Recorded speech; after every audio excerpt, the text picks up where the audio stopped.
Good morning class. आज की class में हम रुचि के बारे में बात करेंगे। आपका सिलेबस में लास्ट पॉइंट चल रहा है। अब धीरे धीरे हम लोगों का सिलेबस समाप्त होने वाला है। रुचि का शाब्दिक अर्थ होता है क्या? इंटरेस्ट। अंग्रेजी शब्द से मिलकर के बना है इंटरेस्ट, और इसका शाब्दिक अर्थ होता है कि एक लगाव। आपका किस में रुचि है, आपका खाने में कोई फेवरेट होगा, कोई व्यक्ति पर्सन फेवरेट होंगे जिसके साथ आप बैठना चाहेंगे, खाने में पसंद होगा, जिसको आप फेवरेट खाना बोलते हैं, वही एक रुचि है। सामान्य अर्थ में बोलते हैं कि एक हमारा एक लगाव है इस चीज़ के प्रति। ठीक। अब इंटरेस्ट जो शब्द होता है लैटिन भाषा है इंटरेस्ट से मिलकर के बना है, तो ऐसे कोई मतलब है। बस इंटरेस्ट का मतलब आपको महत्वपूर्ण होना, ये इंपॉर्टेंट है। महत्वपूर्ण, आपके लिए महत्वपूर्ण है। इंटरेस्ट रुचि का मतलब होता है आपके लिए, हमारे लिए वो महत्वपूर्ण है।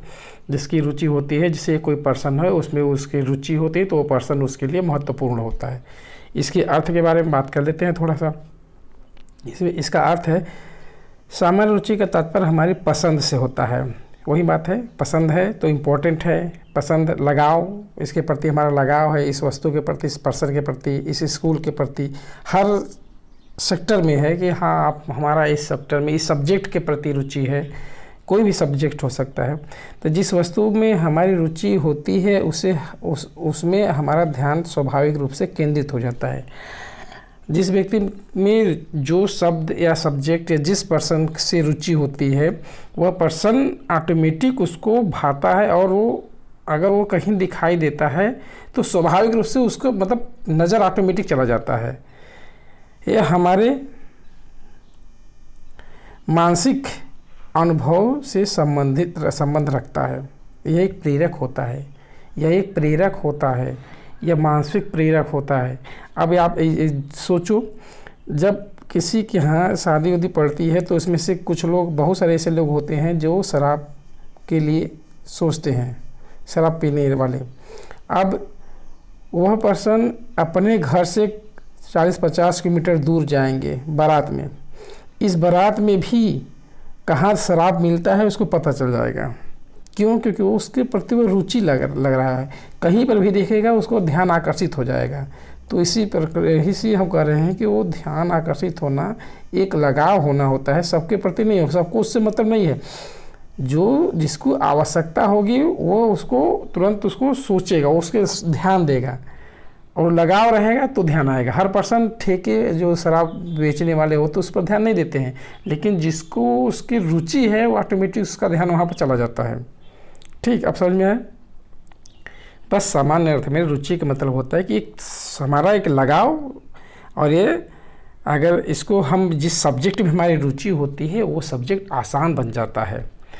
ये हम रुचि क्या होते हैं, हम उसको, कुछ रुचि जन्मजात होती है, कुछ रुचि हम अर्जित करते हैं। ज़्यादातर हम उसको अपनी रुचि को इन्वॉल्व करते हैं, अपनी रुचि को अर्जित कर, इतना अध्ययन कर लेते हैं उसके बारे में। जैसे कि एक एग्जाम्पल के रूप में, आपको साइकोलॉजी नहीं समझ में आता है मान लीजिए, तो आपको क्या करना है, इसके बारे में इतना अध्ययन करिए कि ऑटोमेटिक ये रुचि उत्पन्न हो जाते हैं। जानकारी जब धीरे धीरे आपको आएगी तो इसमें रुचि अपने आप हो जाएगी। अध्ययन के थ्रू भी रुचि होती है। ठीक, आगे देखिए क्या होता है। इसमें कुछ परिभाषाएं हैं, इसको याद कर लीजिए। कोई एक परिभाषा आपको याद करना पड़ेगा। जैसे जेम्स ड्रेवर का रुचि अनुभव का क्रियात्मक रूप है, या रुचि इसी को या इस रूप में लिखिए, चाहे रुचि स्वभाव में का परिवर्तन है। स्वभाव का परिवर्तन, अभी आपकी रुचि किसी और में हो सकती है। रुचि हमेशा परिवर्तनशील होती है, स्थिर नहीं होती है, यह परिवर्तनशील होती है, क्रियात्मक होता है। ठीक, और इसमें क्रो एंड क्रो के अनुसार क्या है, रुचि वह प्रेरक शक्ति है जो किसी क्रिया या कार्य को करने में प्रेरित करती है। कुल मिला जुला करके यह रुचि ऐसे शब्द है जिसमें रुचि होती है, व्यक्ति को कार्य करने के लिए प्रेरित करती है, आंतरिक मानसिक प्रेरक होता है। आपको पढ़ने में रुचि है तो आपको पढ़ाई अच्छा लगेगा।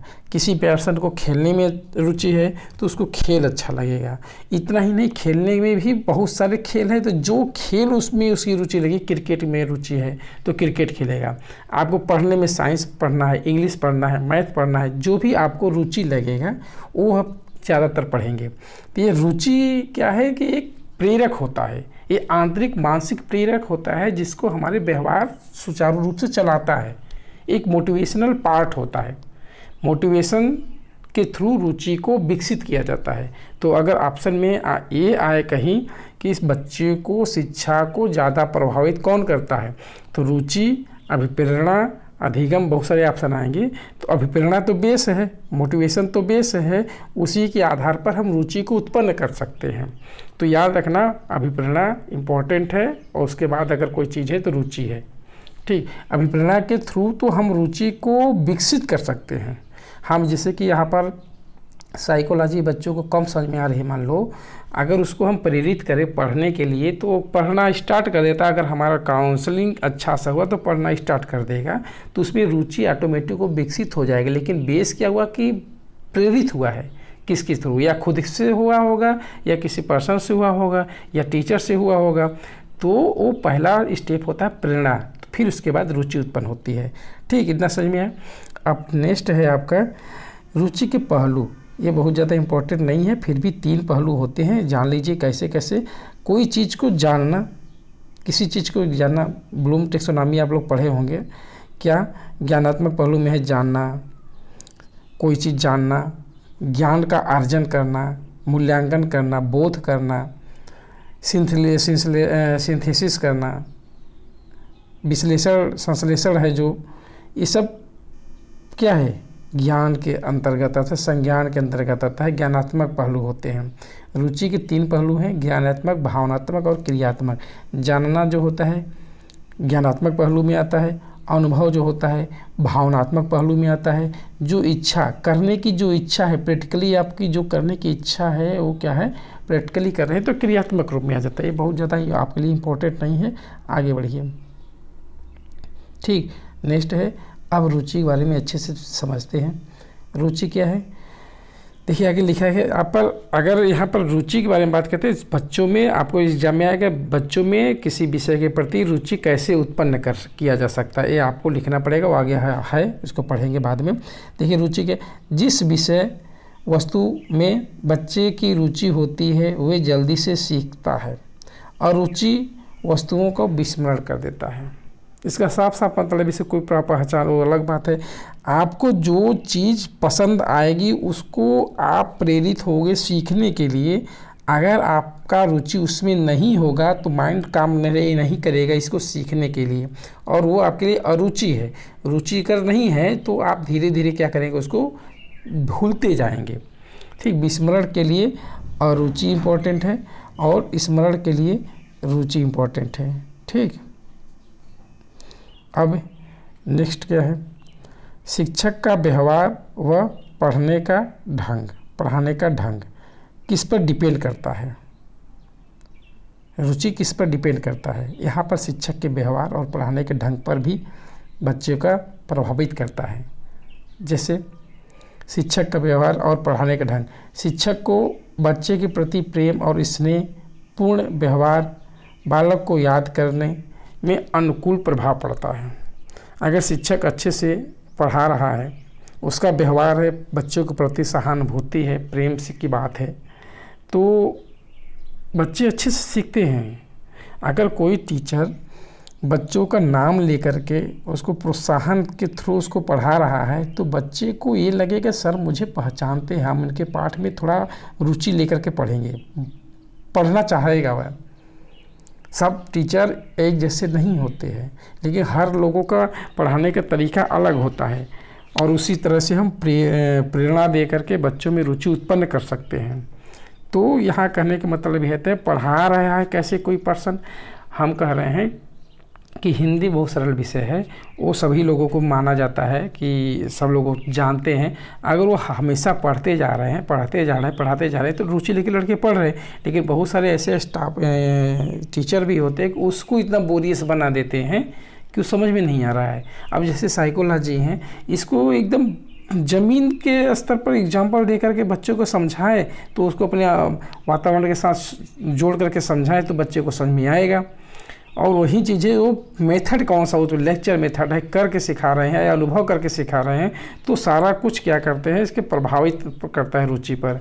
तो बच्चे के प्रेम और टीचर का जो स्टूडेंट और टीचर के बीच में जो सहानुभूति है, जो प्रेम है अगर है, तो जो याद होगा, जो सीखेंगे उसका प्रभाव अनुकूल पड़ेगा।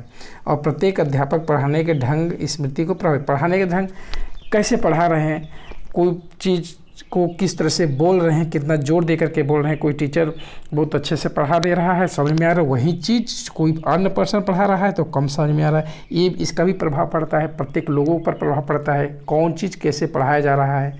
ठीक।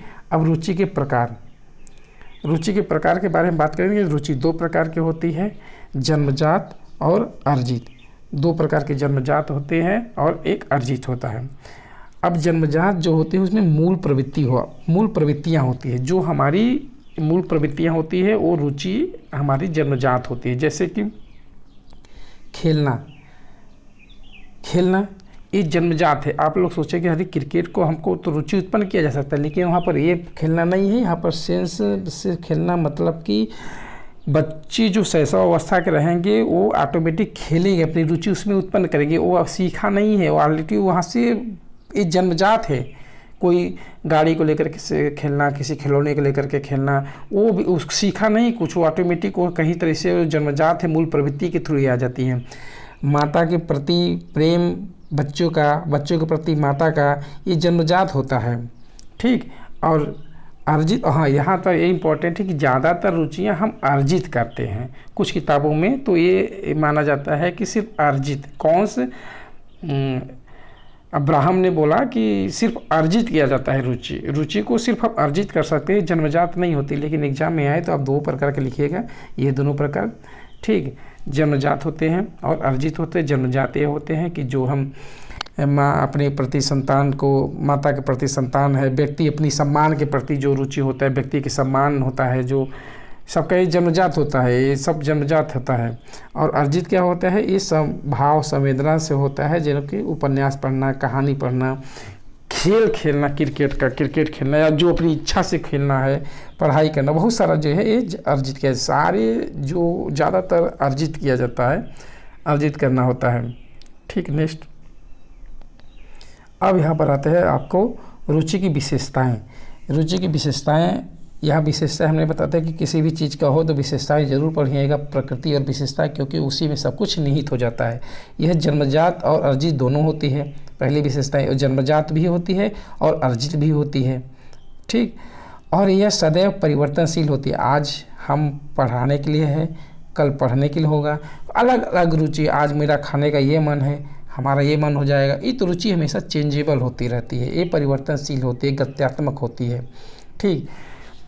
अब नेक्स्ट, रुचि व अभियोग्यता में सकारात्मक संबंध होता है। आप अगर रुचि लेकर के पढ़ाई करेंगे तो आपकी योग्यता बहुत अच्छे से जाएगा। अगर रुचि लेकर के पढ़ाई नहीं करेंगे तो योग्यता आपका डाउन होता जाएगा। जिस विषय में आप रुचि लेंगे उसमें आपका मार्क्स अच्छा जाएगा, आप उसमें आप अधिक योग्य होंगे। जिस विषय में आप रुचि नहीं ले पाएंगे वो उसमें बहुत अच्छा परफॉर्मेंस नहीं दे पाएंगे। तो यह सकारात्मक संबंध होता है। रुचि हमेशा सकारात्मक दिशा में होती है। ठीक है, रुचि हमेशा सकारात्मक दिशा में होती है। ओके, इतना है। अब नेक्स्ट पॉइंट होता है कि रुचि परीक्षण। ये आपके लिए इतना इम्पोर्टेंट नहीं है, फिर भी देख लीजिएगा थोड़ा सा। रुचि परीक्षण कैसे करते हैं रुचि का, ये दो प्रकार के हैं। हम हर अगर रुचि आए, इंटरेस्ट परीक्षण, रुचि परीक्षण, व्यक्तित्व परीक्षण आए तो बस दो चीज़ याद रखिएगा, जो है दो विधियां हैं, वस्तुनिष्ठ और ऑब्जेक्टिव। सब्जेक्टिव ऑब्जेक्टिव दो टाइप के हैं, आगे हम चर्चा करेंगे। लेकिन बच्चों में रुचि के परीक्षण कैसे, बच्चों की रुचि का पता लगाने के लिए विभिन्न रुचि परीक्षण का निर्माण किया जाता है। इसमें उनके विभिन्न विषयों पर संबंधित पद आइटम सम्मिलित होते हैं। मतलब जो भी बहुत सारे निर्माण करते हैं उसमें प्रश्न पूछा जाता है, आपकी रुचि क्या है, उसमें क्वेश्चन के थ्रू या वाइवा के थ्रू, चाहे जैसे पूछा जाता है। तो इसमें बहुत सारा कुछ नहीं है इसमें। ठीक, आगे इसमें दो प्रकार है, क्या है, कौन, ऑब्जेक्टिव और सब्जेक्टिव, आत्मनिष्ठ विधि और ऑब्जेक्टिव वस्तुनिष्ठ विधि। आत्मनिष्ठ विधि और वस्तुनिष्ठ, सब्जेक्टिव और ऑब्जेक्टिव। ठीक, इतना है। इसमें क्या है, आत्मनिष्ठ विधिया में क्या आता है, इस विधि में अवलोकन साक्षात्कार आता है। ठीक, अवलोकन आता है आत्मनिष्ठ में और साक्षात्कार आता है। इस विधि में व्यक्ति की रुचि को जानने हेतु विभिन्न प्रकार के प्रश्नों को पूछा जाता है।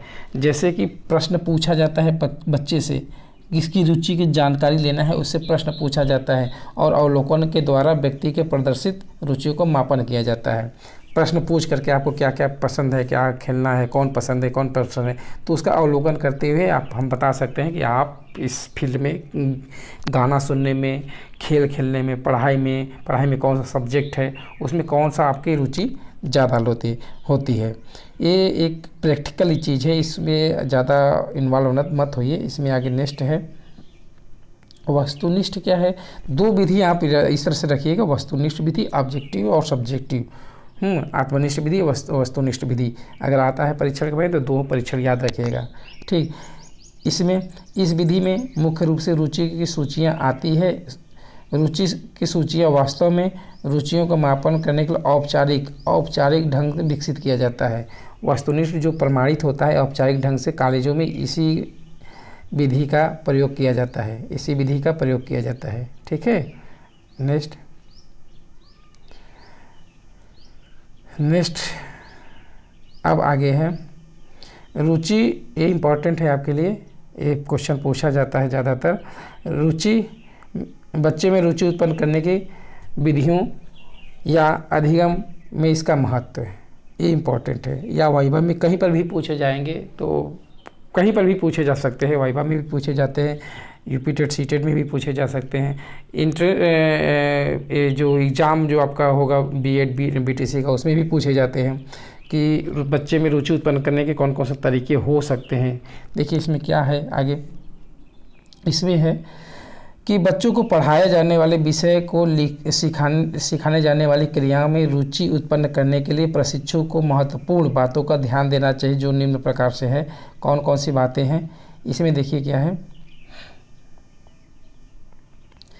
कोई भी विषय पढ़ाते समय बालक के दृष्टिकोण से परिचित होना आवश्यक है। कोई भी विषय अगर पढ़ा रहे हैं तो उसकी दृष्टिकोण, उसका इंडिविजुअल डिफरेंट, उसका उस बालक का जो मान लो एग्जाम्पल के मैं रुचि पढ़ा रहा हूँ चैप्टर, तो बच्चों को रुचि के बारे में पढ़ाने से पहले वो क्या सोच सकता है रुचि के लिए, उसका दृष्टिकोण क्या है, किस परिस्थिति से आ रहा है, किस परिवार से आ रहा है, ये सब कुछ हमको टीचर को जानना पड़ेगा। ठीक, अगर वो मिडिल परिवार का है, हम हायर लेवल के एजुकेशन के बारे में बात करें या हायर लेवल के एजुकेशन के बारे में बात नहीं कर सकते हैं, या उच्च लेवल का व्यक्ति है तो हम प्राइमरी लेवल के बारे में बात नहीं कर सकते हैं, तो उसकी रुचि के आधार पर हम उसको बताने की कोशिश करेंगे। जो लेवल होगा, जो उत्पन्न कर सकता है, जो काम कर सकता है, जो उसकी आवश्यकता होगा, वह चीज़ हम बताएंगे तो वो रुचि लेकर के पढ़ाई करेगा। ठीक, नेक्स्ट पॉइंट है ध्यान व रुचि केंद्रित न होकर, क्या है, ध्यान व रुचि केंद्रित न होकर किसी अन्य मनोरंजन। अच्छा, इसका कहने का मतलब है कि ध्यान रुचि अगर व्यक्ति के अंदर नहीं है तो अन्य कार्य करवाया जाए, जो मनोरंजन, खेल, किसी भी को आकर्षित किया जा सकता है। मतलब ध्यान भी नहीं लगा रहा है, रुचि नहीं उत्पन्न हो रही तो ध्यान भी नहीं, दोनों पॉजिटिव संबंध होता है दोनों में। तो ये चीज़, ध्यान और रुचि दोनों में पॉजिटिव संबंध होता है। ठीक, तो अगर नहीं हो पा रहा है तो उसको मनोरंजन किया जाए, उसको स्टॉप किया जाए, फुल स्टॉप कर दे, भैया तो आराम कर लो, थक जाते हैं, रेस्ट कर लो। कुछ अन्य विधि का उपयोग किया जाता है, लेक्चर विधि करते करते करते प्रयोग में चले जाओ, प्रयोगशाला में चले जाओ, प्रयोगशाला में करते हुए तुम कुछ संगीत कर लो, अंताक्षरी कर लो, बहुत सारा पार्ट आता है। शिक्षण मेथड को बदल दो, ज़्यादा दृश्य श्रव्य सामग्री का प्रयोग करके पढ़ाया जा सकता है, जिससे रोचक बनाया जा सकता है इसमें। और नेक्स्ट है कक्षा में बच्चों को अधिक से अधिक सहभागिता करवाएं। एक सिर्फ लेक्चर देने से बहुत ज़्यादा रुचिकर नहीं होता है। कुछ क्वेश्चन अगर बच्चों में खुद करें तो उसमें रुचि ज़्यादा लेकर के पढ़ाई करें। सहभागिता का मतलब होता है एक दूसरे से सहयोग करना, सहयोग करके सीखें। थकान होने पर बच्चों को पूर्ण आराम दें, ये हो गया। बच्चों को समय समय पर पुरस्कार और प्रमाण पत्र से प्रोत्साहित किया जाए, कोनो न कोनो खेल किया जाए, कोई न कोई पुरस्कार देते हुए टीचर को प्रोत्साहित करें, प्रबंधन हो या कोई भी हो, टीचर के थ्रू उसको प्रोत्साहित किया जाए बच्चों को। शिक्षक को स्वयं उत्साहित और फुर्तीला होना चाहिए, जिससे बच्चे रुचि लेकर के पढ़ाई करें। लुंज-पुंज टीचर नहीं होना चाहिए क्लास में। ठीक, अब ये चीज़ है आपका, ये भी इम्पोर्टेंट आता है, आपके लिए आएगा। क्या रुचि और ध्यान में क्या संबंध है। ठीक, धनात्मक संबंध होता है, रुचि और ध्यान में धनात्मक संबंध होता है। जहाँ रुचि होगी वहाँ ध्यान ऑटोमेटिक, मैंने जैसे उस शराब का एग्जांपल बताया था, बारात में जाएंगे, कोई स्थान नहीं जानते, वहाँ पर कुछ नहीं जानते हैं, कहाँ किस कौन दिशा तक भ्रम हो जाता है, लेकिन वो ठेका कहाँ है पता चल जाएगा। ठीक है, तो रुचि है उसमें, शराब पीने में रुचि है, तो फिर ठीक है, कब पता उसको ऑटोमेटिक चलेगा। देखिए यहाँ पर क्या होता है, क्या लिखा है, ध्यान और रुचि में घनिष्ठ संबंध है। व्यक्ति की उसकी रुचि होती है, जिसकी रुचि होती है उसमें उसका ध्यान केंद्रित ऑटोमेटिक हो जाता है। जिस वस्तु पर ध्यान देते हैं उसमें हमारी रुचि ऑटोमेटिक उत्पन्न होती रहती है। और 3 प्रमुख प्रचलित है, क्या टर्म्स है, क्या है, अगर जहाँ ध्यान होगा वहाँ रुचि होगी, जहाँ रुचि होगा वहाँ ध्यान होगा, और एक दूसरे से क्या है, एक ही सिक्के के 2 पहलू है, एक ही है, मतलब जहाँ ध्यान होगी वहाँ रुचि होगा, जहाँ रुचि होगा वहाँ ध्यान होगा। यानी रुचि ध्यान पर आधारित है, ध्यान रुचि पर आधारित है, एक दूसरे के सिक्के हैं, एक दूसरे के पहलू है, एक दूसरे के एक ही सिक्के के 2 पहलू है, इस तरीके से आप कह सकते हैं। ठीक, अब आगे है, अब इतना ही है, इतना बहुत ज़्यादा नहीं इसमें। ठीक, ओके।